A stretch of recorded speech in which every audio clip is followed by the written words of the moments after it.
waaw asalaamaaleykum ñu ngi nuyu ñi fi teew ñëpp di wax rek ni tey dañoo daje woon fii ñun waa zone 9 doon waxtaan donc entre membre du bureau ak comité directeur bi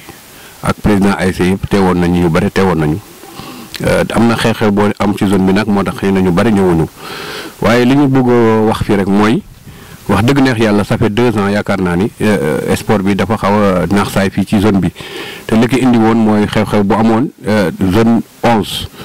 donc amoon na benn nit boo xam ni yàlla jëloon na bakkanam foofu mu nekk lu metti ba autorité yi fi nekk gis ni dañu war a arrêté lii ba ñu trouvé waat yeneen solution yoo xam ni dina am sécurité pour terrain ci loolu la boo xaw grille de protection juddu donc boobu ba tey ñu ngi doon xaar ñu am grille de protection donc ba barki démb ñu dégg ni wax dëgg yàlla grille de protection yi defar ko day dem ba ay 35 millions ak yu mel noonu te avant loolu déggoon nañu 20 millions maanaam daal stade bu nekk dana am 10 millions pour defar grille de protection donc si diggante bi ñaari wax judd na ci kaw loolu tamit ñu dégg ni dafa mel ni dañu bëgg a defaral zone 9 seen terrain zone 11 seen terrain defal leen grille de protection su ko defee zone 9 ñoom dafay daal di dafa mel ni daal ñoom dañuy xaar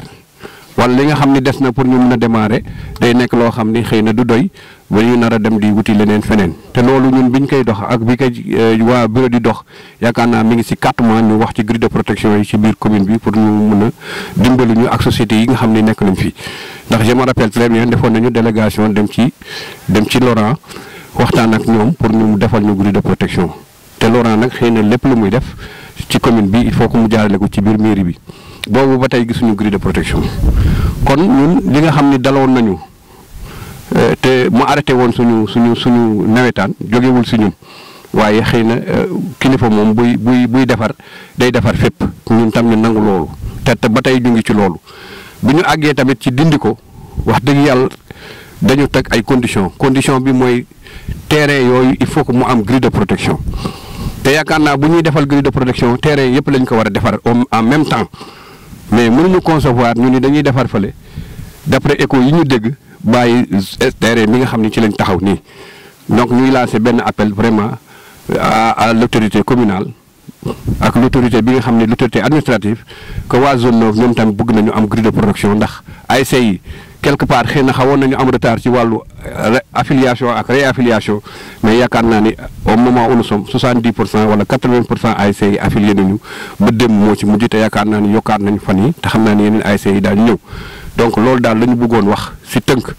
bëgg nañu nag ñu autorités yi gëstuñu vraiment jéem a saafara loolu ndax loolu bu fekkee dina am rek ñu tabax defar benn terrain bàyyi beneen bi loolu dina am lu bari loo xam ni déception bu métti dina judd ci population yi te loolu wax dëgg yàlla du rafet wasalaamaaleykum wa rahmatullah. asalaamaaleykum mbooloo maa ngi nuyu yéen ñëpp man moom si leen laay wax rek parce que man monsieur le maire yow laay waxal waxuma nag ngir nit wala contesté wala contre la non non dama wax pour sama zone 9 pour ñu jouer nawetaan ren. parce que zone Ndiaye ak suñu zone fii benn la ay nit la nii nit du ma la contesté wala may nii parce que man yow laa àndal tey ak suba ak gannaaw suba ñoo ma waxee nag pour dara mais dafa rafetul zone Ndiaye am grille de protection ñu mënuñu am ba ñoom ñu commencé ba teg seen lépp war a football man en tant que joueur ASC Maka ma war a jouer 2 ans maa ngi toog mënuma jouer fenn ba si joueurs yi ñëpp waaw loolu métti na leen trop. pour nga bës sa xol rek nga jàppale dañuy ñaan nga defal mu giri comme yeneen beneen zone bi zone Ndiaye pour daal pour leen ñu lay ñaan rek nga jàppale nu yàlla tax parce que instant fii loolu xajatu fi xulloo ak xeex xajatu fi li fi xaj mooy nga ñëw geesuñu lépp loo tegal sa tànk wala sa xel nekk ci nga bàyyi lépp effacé loolu nga jàppale ñun boo lu ko defalee jour yi nga ko defal say doom nga ko defal defaloo kenn loolu lay ñaan. so asalaamaaleykum ñu nuyu ñëpp di nuyu mbooloo mi fi teew yëpp di nuyu képp ku def déplacement bi ak si fii loolu ñuy wax rek comme ni ko ñëpp waxee dañu am naqar tey maanaam démb bi ñu déggee que ni décision bi ñu jël maanaam mooy dañuy clôturer terrain bu Ndiaye maanaam dañ koy grillagé terrain bu Jame ñoom ñu xaar ba beneen wala ba xaalis am mooy ñu si li ñu si naqar mooy d'abord dañuy naqarlu décision bi sous-préfet jël parce que moom tey si tey ba Mor doom amee moom moo ni woon bakkan dafa fort bakkan dafa fort donc bala fi kenn di fubalati dañuy grillagé ñaari terrain yëpp donc pour man logique boobu la waroon nekk bakkan continuer di fort mais jamono ji ñuy wax ak yéen dafa mel ne bakkan day foore njaay mais fii garaawul te pour man loolu du yoon donc ñun lépp li ñuy wax mooy dinañu démarche sous-préfet moomu kat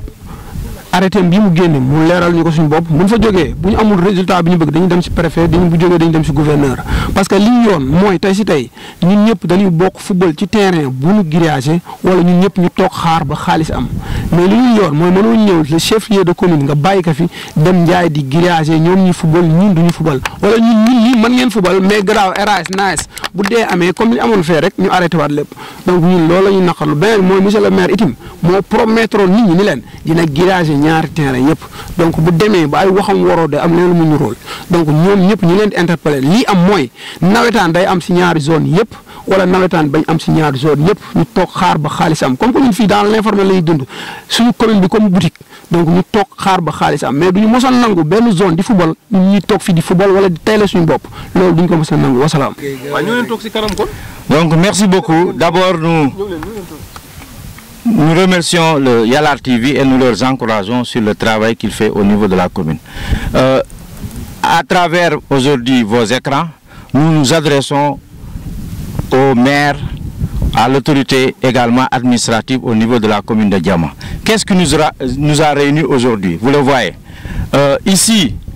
au niveau du terrain municipal de Diama,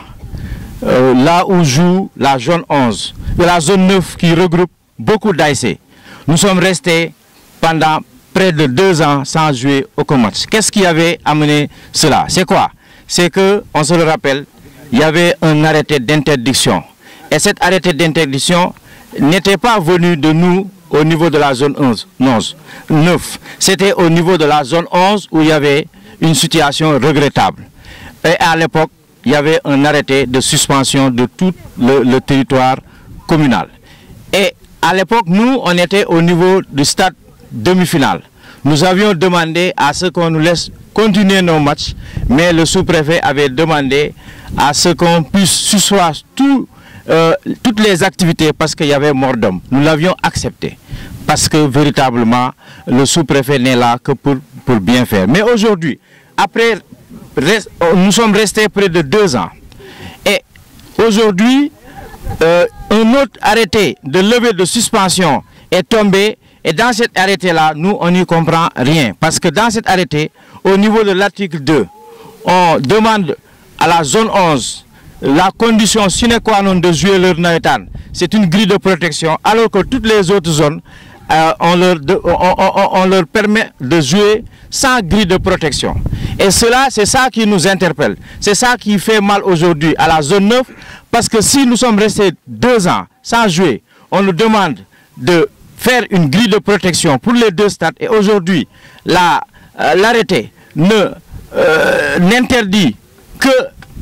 la zone 11 pour jouer leur nawetan sans grille de protection. Nous aussi, nous disons, au niveau de la zone 9, nous n'accepterons pas, nous n'accepterons jamais de jouer nos activités sans grille de protection. Nous voulons que la grille de protection soit faite dans les 2 stades, au niveau de la zone 11 et au niveau de la zone 9 en même temps. Mais nous n'accepterons pas que la commune puisse prendre le prétexte de cet arrêté qui est flou,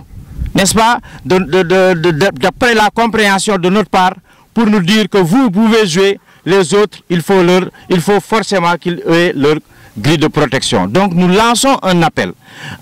aux maires de réaliser les grilles au niveau des 2 stades. Sans quoi, ici vous le voyez,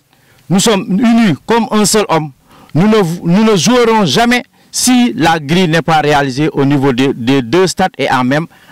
temps. Et si cela n'est pas satisfait, nous allons passer à la vitesse supérieure. Donc merci beaucoup.